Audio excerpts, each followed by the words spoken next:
Hi there, and welcome to this episode of the Everyday Millionaire Mindset Matters podcast, where I'm joined by my wife, Olympic mental performance coach, Steffany Hanlen-Francey. In these episodes, Steffi and I have a conversation about the different aspects of what we refer to as Mindset Matters, because we believe that for those who are awake, we are living in and through the most impactful time in history. Your view of the world is the filter for how you will experience the evolution and changing dynamics of it. Our intention is to provide you with ideas, nutritious food for thought, and some tools that you can use to help you in being your greatest self and living your best life. Listen in, enjoy. Welcome to the Everyday Millionaire Mindset Matters podcast, Steffany. Hey, on. So we got a couple of three really cool topics, and I'm going to give you the topics right now, and then I want to go back and talk about something else. So you ready? Okay. So what do we got on the list?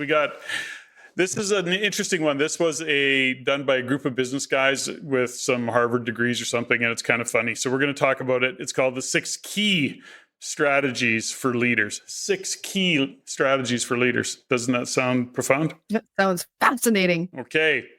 And mindset matters. Does mindset matters? There seems to be some who believe mindset is just a distraction, maybe. Or just fluff, a soft skill, doesn't really matter. Yeah, distraction, because you got to just do it.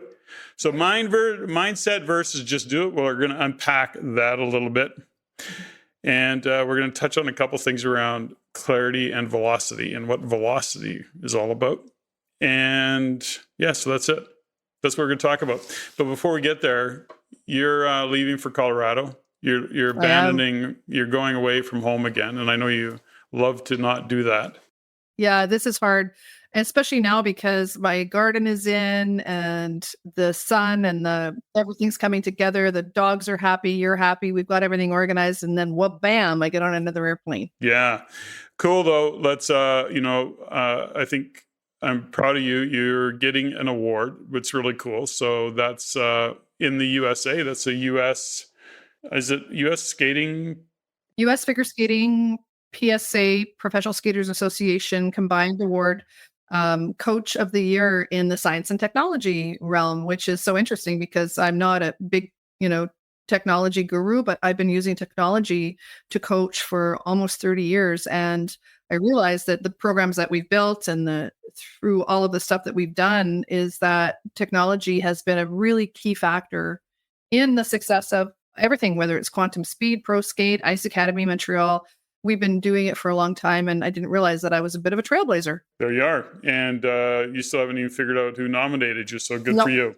No idea. Yeah, so that's kind of cool. And then you finished up as coach's certification today, and that's really where you can talk about that for a second too, in a second. But that's also where the whole conversation around velocity and speed came to be, or velocity versus speed. So listen, it may not sound it, but this is going to be a really interesting episode. Stay tuned, people.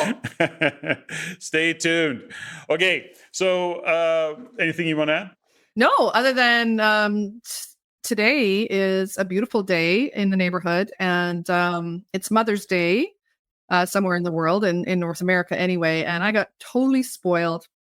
I got my hair done. I got my toes done. You look fabulous. And, you look fabulous. Thank you. Yeah. And I'm so excited. And I'm just so grateful for all my chosen girlfriends and women, and just honoring who's ever listening. I honor the sacred mother energy in you, whether you're a mother by choice, by birth, if somebody has come through you, around you, honor the mother energy in all of us. So I just want to pop that in there. Yeah, so fantastic, isn't it? And so that's great. Well, listen, a happy Mother's Day to everybody out there, even though you're not going to be hearing this on Mother's Day. So there you go. Now, this is an interesting conversation that I want to go down this path a little bit, and it was called 6 Key Strategies for Leaders. And what was interesting about it, what caught my attention around it, was the fact that, we've been coaching and teaching this stuff for a number of years. It's actually part of some of the work that we do, even with the think tank. And yet, I don't know, it was like, oh, does this validate us? Or all right. these, these big business guys came out. So the whole thing was a consensus. It was a consensus that emerged on the need for leaders to transcend the myriad of global crises that are happening right now, from geopolitical tensions to environmental disasters, by fostering organizational resilience and growth. 6 key strategies emerged that could offer a developmental blueprint for leaders and the coaches who support them. So there you go. And I'm just going to go down the list and then we can kind of unpack it a little bit. Self-care first. Hilarious.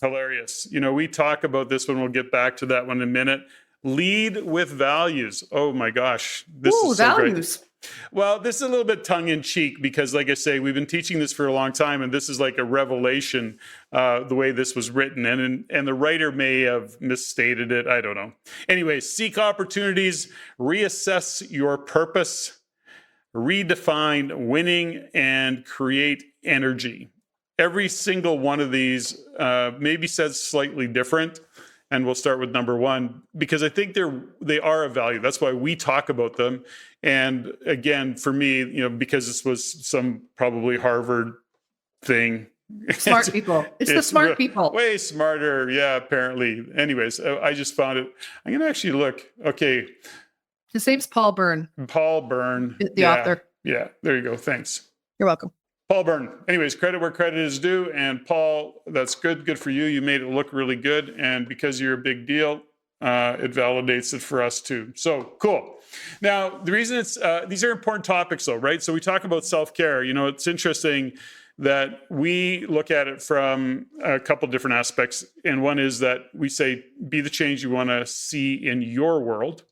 We change that one word, and the world, I get it, but most people think, well, it's too big. They don't really unpack what that phrase is saying. And then the other part of it is you are the center of your universe. You are the CEO of your life. So self-care in that narrative that we lay out there is part of, you're no good to anybody if you don't look after yourself. You are the center of your universe, and you owe it to all of those who care and love you to look after yourself.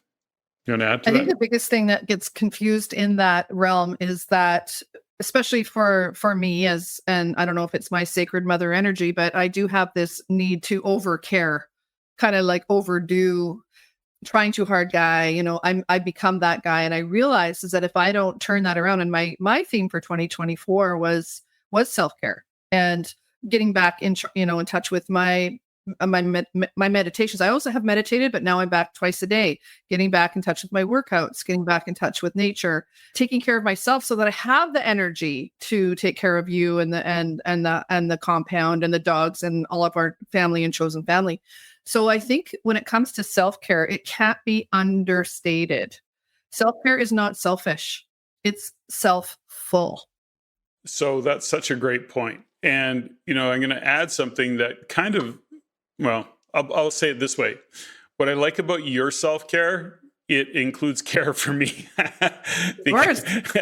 because you do an amazing job of looking after me. But the point of that is that that's part of how you're wired. So, and so looking after you is, I get the spin-off. So anyways, I digress. I'm not making... funny about that. We've talked about that before, is that, when you think about self-care and care of other, is that because I know what it takes for you to take care of us and the household and the dogs who just entered the room, if we can hear them, but is that it becomes a partnership. And it's something that I think that we really got to early in our relationship, is that it wasn't about a tit for tat or a list, or, nobody was keeping track or keeping score. Yeah. I just wanted to full on have the marriage of my dreams, which means I needed to invest and take care of myself so that I could then take care of you the way that I want to. Yeah. My goal, I want to be a champion in every area of my life, and I want to be a champion wife, and on my terms, though, what my definition of being a champion wife is. Yes.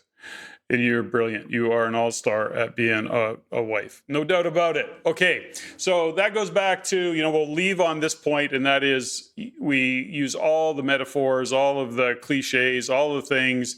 Put your oxygen mask on first before, putting it on others. That's all the to say this: you need to look after yourself, your self-care, and especially if you're leading teams, and whether you are or not, if you're a real leader of teams, you need that energy, you need that focus. So you owe it to them to look after yourself. So we'll leave on that note. I don't think anything else to add that. Lead with values, maintain stability by adhering to your core values, which provide clarity and direction during uncertain times. And, we talk so much about values. As a matter of fact, for our think tank workshop, we actually always do a couple of different exercises on values, and values keep coming to the top of the things to talk about. So can't stress enough. And we're not talking about moral values, although that's not to say it's not a conversation worth having, but you have to talk about your core values, know what they are, because that's where decisions gets made. That's where real velocity, I think. It's like, if you're just chugging along and you get clear on your values, holy cow. And especially if you got a vision, boom, you gain significant velocity. You do. And, back in the day and baked into this think tank and a lot of the work that we do, we did a program called Values to Vision. And there was a direct line between understanding and knowing what you value. And like you said, it's not about morals. It's not about ethics. It's not about the shoulds and your religious beliefs and what is being imposed on you by others or the community, et cetera. It's about what's important to you right now. Like, what do you value? And one of the lines I love, and this is what I learned from Dr. John Demartini, is you can't fail your highest values. You cannot fail. And if you don't know what your values are, take a look around. Take a look at your office. Take a look at your house. Take a look at what you created around you, and you will start to see that your values are a reflection and your life is a reflection of what you value. Yeah. What do you think about? What do you spend your money on? What do you talk about? And, what are those conversations you're having with yourself? Even if you're not having them out loud, you're thinking about certain things, right? Those speak to values. So when you start to live in and own those values and understand that that's where your decisions get made from, it's a game changer. And it's not easy to do, by the way. Don't, just the way we said it, it's like, yeah, no problem. Just go do that. It is hard work. It is. And I think that's why, some of the criticisms that I've seen over the last little while about people saying, what about values? And you're talking about mindset and soft skills. Like, nobody needs to, what do you need to know your values for? Well, if you don't know your values and you don't know why you're making decisions, let's say, just do it to make money, just do it to get the deal. But then if you're compromising something that's deeply important to you and you've compromised your values, then there's a whole shitstorm of things that can happen because of that. So yes, values-based decisions matter. They do. Values-based decisions are everything. Okay, seek opportunities. This is actively looking for innovation or innovative responses to market and operational challenges that can really bring on growth, such as enhancing customer interactions or improving sustainability practices. So it's true. And seeking opportunities as leaders, our job is to know what's going on outside, of our own little world. We can't be navel gazing too much. We have to really see what's going on in the bigger world, looking at market trends, looking at product trends, looking at demographic trends. There's a lot of things to consider. And so when we look at this list of putting yourself in the middle, looking after yourself, understanding what your values are, and as importantly, especially if you're a business owner, your business becomes a reflection of what your values are.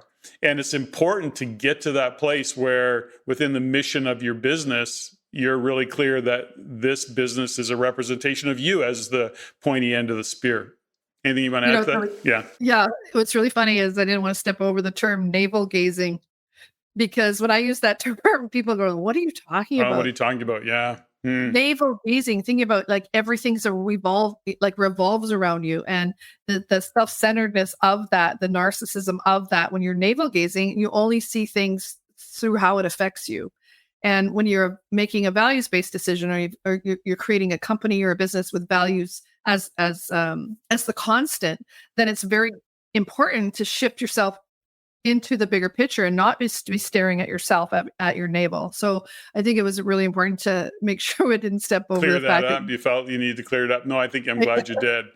Okay, so number 4 is reassess purpose. So reevaluating the organization's mission Yeah. to align more closely with current global needs and customer expectations, fostering long-term value.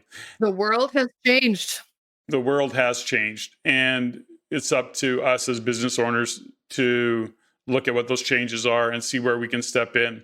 There's a statement here that seems a little woke to me, which is organizations' mission to align more closely with current global needs. I think that there's a degree of arrogance in that statement, in that it speaks really to big corporate business. And of course, there's nothing wrong with that, by the way. Think globally. Will you have an impact globally?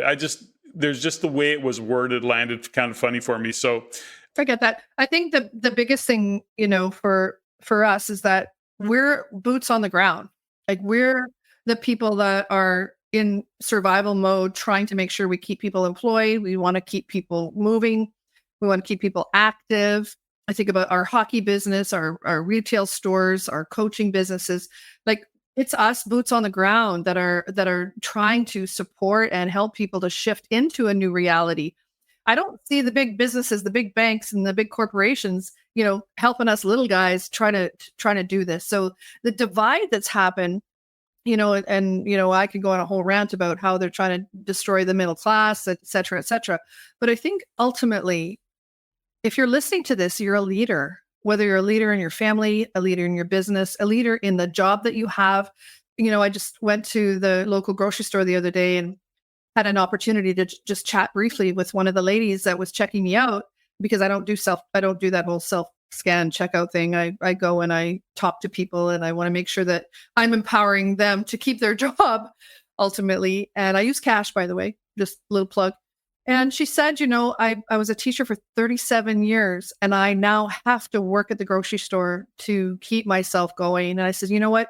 Good for you. Good for you for being a leader in your family, in your community. And you know what? If we look at it as a whatever it takes mentality, and you just show up, then I think what's going to happen is we're going to move forward into this new reality with a lot more clarity, a lot more velocity, and I think a lot more power. But we need to be in the conversation, and we need to invite people into the conversation as to what that needs to look like. Well, it goes back to the heading of this, which is to reassess purpose, and one of the things that we have to consider in all of what you just said and how we show up, I don't want to step over it, because this all ties it together for me anyways. When I talked about, more closely with current global needs, I just saw what didn't land with me with that, for example, was it is current community needs. Right. It is the community that we represent, the world that we live in, that really impacts the global, picture. It's the extrapolation of that thought process, right? For me. Good point. And good point. I think, thank you. Just don't step over that, cowboy. Like, think about it. We're being inundated with what we're responsible for. Think about in the pandemic, we're responsible for grandma's health and everybody's health, and everybody got pulled out of their community, their neighbor, taking care of what's going on next door. I think, to your point, that's really important that we go, okay, well, let's unpack this a little bit and say, yes, global conditions, but what can we control? Like, I can't control certain things that are happening in other countries, but we can control our reaction to things, and how we take care of our families, and how we take care of our businesses, and how we take care of each other. That's, to me, that also has a global ripple effect, but it starts at home. Well, it does start at home, but at the end of the day, when we look at purpose, we have to go back to, what is it that drives us outside of ourselves? And that's where I keep, where I want to go back to in the conversation is around making sure that we're involved within our own communities. And, certainly that is an important part of leadership. Again, it goes back to understanding trends and what's going on in your product lines, in your industry. What is your competition doing? All of that stuff matters. But ultimately, too, that's the operational part of it. But when you look at the mission of your business and your team, what is it really about? It's got to be more than making money doing a transaction. How do you participate within the community? That's my point around this particular thing. That's part of purpose. And, when we start to use these, because of where this particular thought process came from, that we're following this framework, it just not speaking to who I think I would like to speak to. That's all. I'll leave it at that for now. I don't need to beat it to death, but that's just my thought process. Fine. Got it. Okay. Number 5, redefine winning, which was evolving success metrics to value companies more for their societal impact and ability to fulfill genuine human needs. So I think this ties into number 4, which is around purpose. I don't see it necessarily as different, other than the evolving success metrics to value companies more for their societal impact and ability to fulfill genuine human needs. So again, these are a little bit too far left for me. Let's bring it home for what us is. It isn't actually about this article. It's about what we've been talking about in a different context. So when we look at seeking opportunities, reassessing purpose, when we get into redefining winning, I think that's an important part of the aspect of, okay, the culture that you're creating, the environment you're creating, the commitment and what your metrics are in terms of how you're contributing to the community again. And that community, by the way, could be within your industry. It doesn't have to be within your neighborhood. We talk about what Quantum Speed has done, what your business has done in terms of supporting kids who can't afford to play or to skate or whatever the story might be, and Pro Skate's involvement in that industry and helping the clubs and donations and all the things that go along with having kids play sport, right? Those businesses really contribute and have contributed for many, many years now to community. And so if we were to measure that and say, okay, well, let's redefine that win, which is not what we're talking about. That's not really, we talk more about, is that the culture of your business? Yeah, I guess where the button it pushes for me is this whole DEI thing that's going on in corporately, and I'm going through a little bit in the figure skating world, is that by creating, awareness, which is amazing, and, inclusivity, et cetera, which I think in the broader terms is so altruistic and ideal and important. But what happens is it creates more segregation. And I think this one we have to be careful of, is that when you start looking at, from a meritocracy standpoint, like, are we going to hire somebody because they're from a different culture or whatever? Quantum Speed, for example, our hockey company, for 20 years has been probably quietly the most diverse company in the whole entire hockey industry. We've had black, white, straight, gay, female, male, indigenous. We've had it all, but we didn't ever advertise it, and we certainly didn't put it on the website. But we hired the best people, and we made sure that the people that were coming to us were being trained in a way that was aligned with their values and their historical needs, et cetera. And now it's being shoved down people's throats in different ways where, I'm afraid that I'm going to get on an airplane that they hired through a diversity issue. And the guy is maybe a really nice person, but doesn't know how to fly a plane. He wasn't top of the class. I don't want a surgeon that wasn't the top of the class. Like maybe he got 48% on his master's or his last degree. So we have to be mindful of this one. And I understand that they didn't use the DEI language in this particular, and I noticed that, and I appreciate that. But I think it leans towards that deeply socialist way of looking at things, driving towards equity versus equality. And those are two different words. And if people haven't done the work and looked into what those two words are and how different they are, equity and equality are not the same thing. I think we have to be careful as entrepreneurs, as business owners, as people who are committed to our community, our family, our moving things forward. We have to be mindful that there's a big wave of things coming on the other side from the corporate America kind of technocracy side of things, that we do have to be mindful of this one. I agree 100%.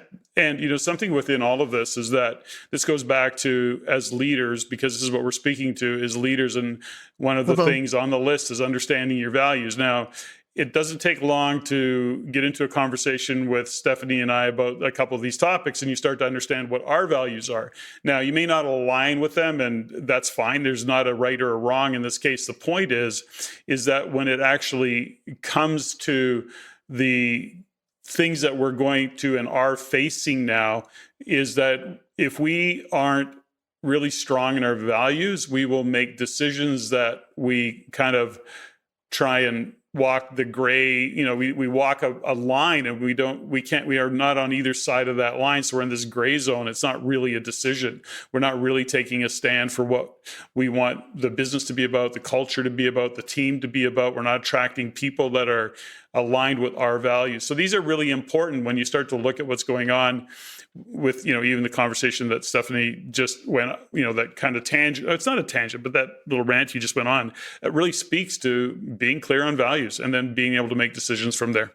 Well, just to dovetail and finish that one is that when we don't stand for our values, then we are compromising who we are and our integrity. And I think going forward as leaders, and if you look at the rest of this list and really kind of wrap it up in a bow, is that I would rather have a small, for example, think tank coming up. I would rather have a smaller group of people who are really into digging into who they are and their values than a giant, 1,000 or 10,000 group of people who are just in it because it's the coolest thing to do, which it is.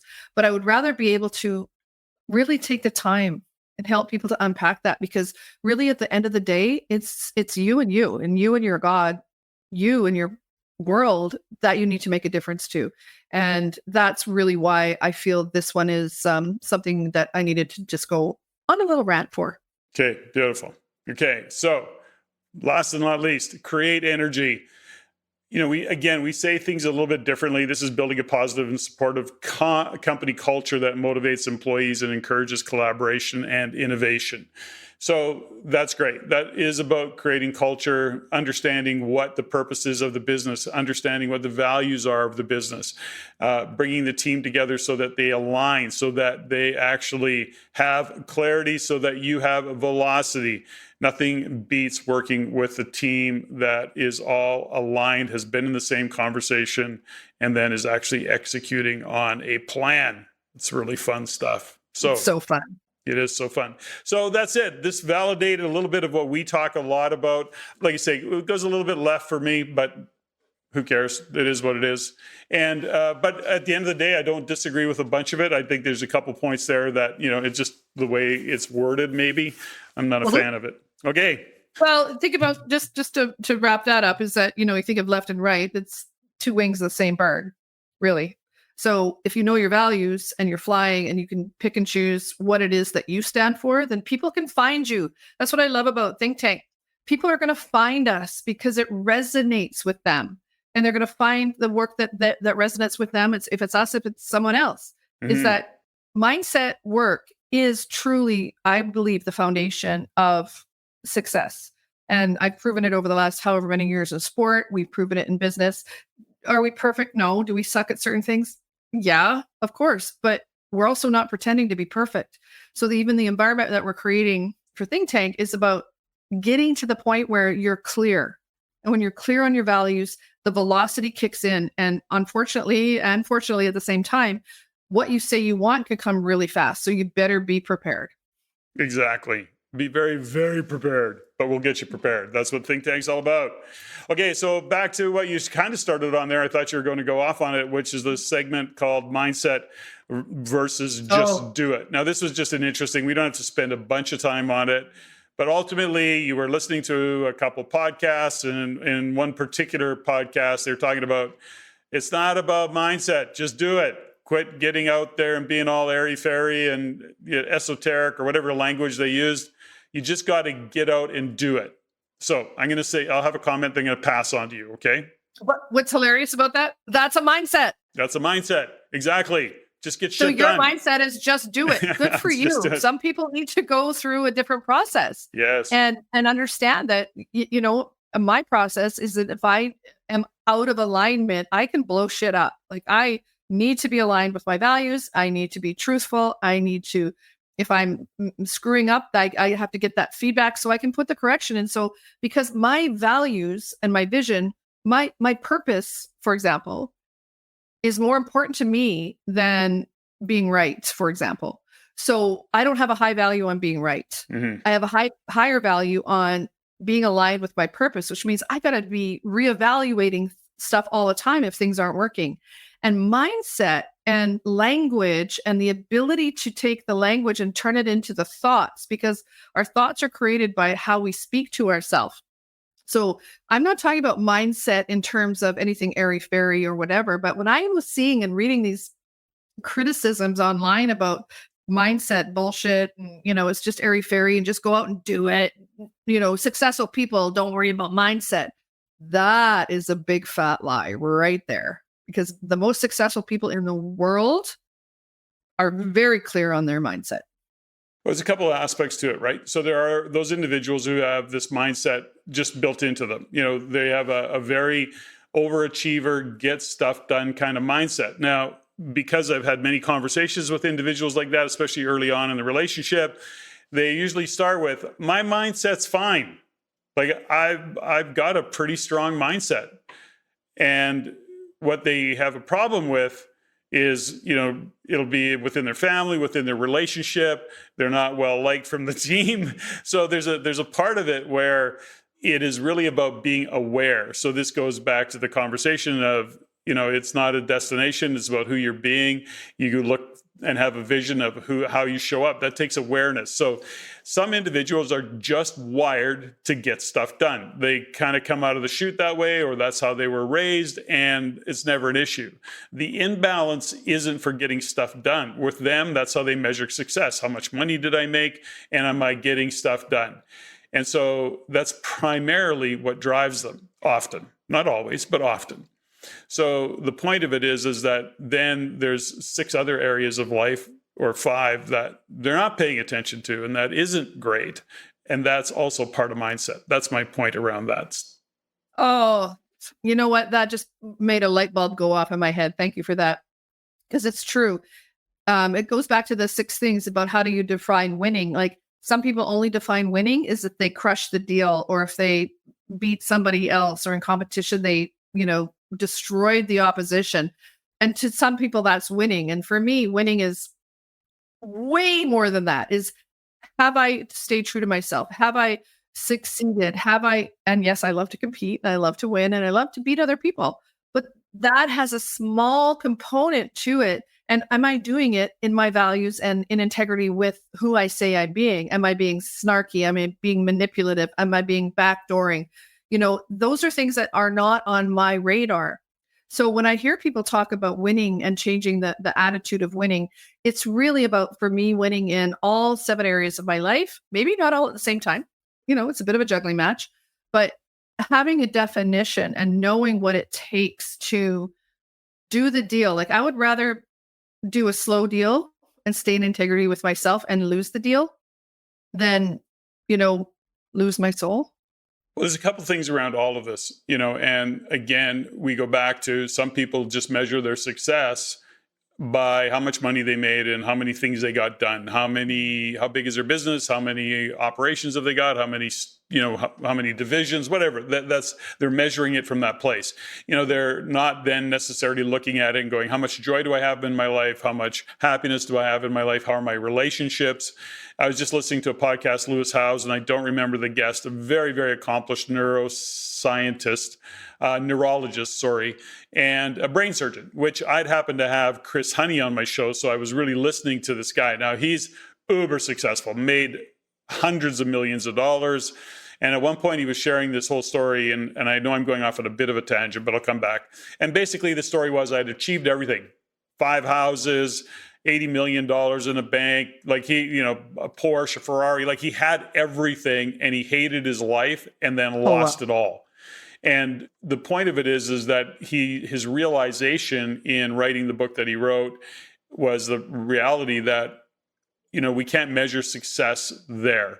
And so he as a brain surgeon had to really step into this conversation and thought process about being aware and then shifting his mindset, shifting his belief system. And I mean, a fascinating story, really accomplished a lot, great podcast. But that was kind of my point of it, is that even at that level, mindset, all of a sudden the light bulb goes on. Yeah, I love that. It's also something true as, I was reading the other day and looking at joy, for example. And we know people that are constantly looking outside themselves, whether it's concerts or travel or theater or whatever, and thinking that's joy. And I realized at that moment is that entertainment is not joy. It's entertainment. Yeah, that's fine. So you may feel some joy, but it's not joy. And what I got to was when I'm aligned with my values and they're deadheading the flowers, I'm feeling joy, but it's coming from inside of me. And I think when it comes to our values and it comes to these conversations, it's how do we, as human beings, identify what is internal and what is external? And I don't want to go on a tangent but okay, that's why you got to come to think tank to answer that question. So I want to get back to this basic topic, because this conversation that you happen to hear, or those conversations that you happen to hear on the podcasts, kind of bashing this mindset thing, was really, when we look at it, it's at a high level, you go, okay, guys, that what you just described is actually mindset. You're not aware of it because there's all this gap in other areas of your life. I can say this. Here's what I will share that to me gives meaning to it all, and why this whole, why we do the coaching over the years that we've done, et cetera. And that is, over 20 years, I've literally worked with and coached, I'm going to say, thousands of real estate investors, from stage, hundreds of people in the room, one-on-one, one on a few, like we've done it all. And I've gotten to know many of those individuals, and many of those individuals have gone on to do some amazing things, create great businesses and portfolios. Others, kept their career, but built amazing portfolios.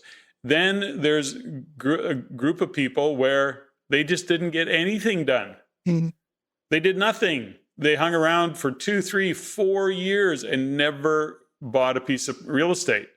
And we did, what else can we do? We offer coaching, we offer support, all part of your membership, by the way, all part of the community. People didn't reach out. That's because they weren't clear. That's a different conversation.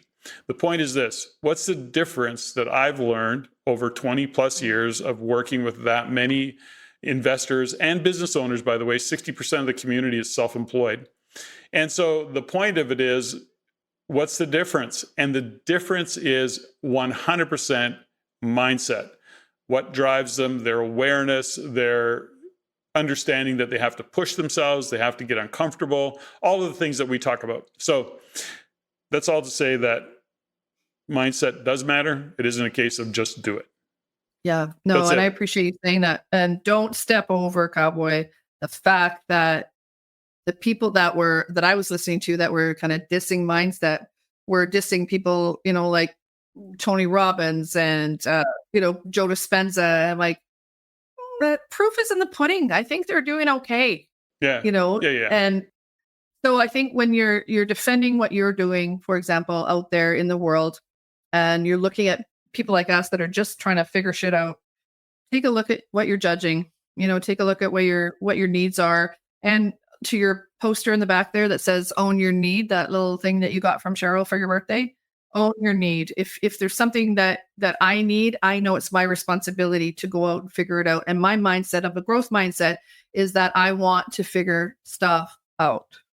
Thank you, Steffany, so much for this episode of Mindset Matters. And folks, whenever we got some great comments this week, and thanks to those who Reached out. DM me, and a couple of people texted me, so appreciate that.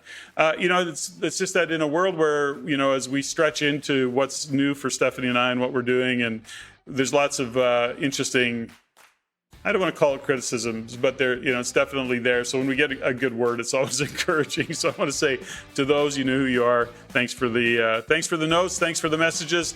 Steffany, thank you. That was fun. Ladies and gentlemen, thank you for listening. If you found value in the podcast, please take the time to rate and review and share with others. Share with your friends. As it is my goal to always improve and to provide the highest value for you, the listener. If you have any comments, suggestions, or questions you'd like answered, please email me at ceo@reincanada.com. That's ceo@reincanada.com. I look forward to hearing from you. And until next time, Patrick out.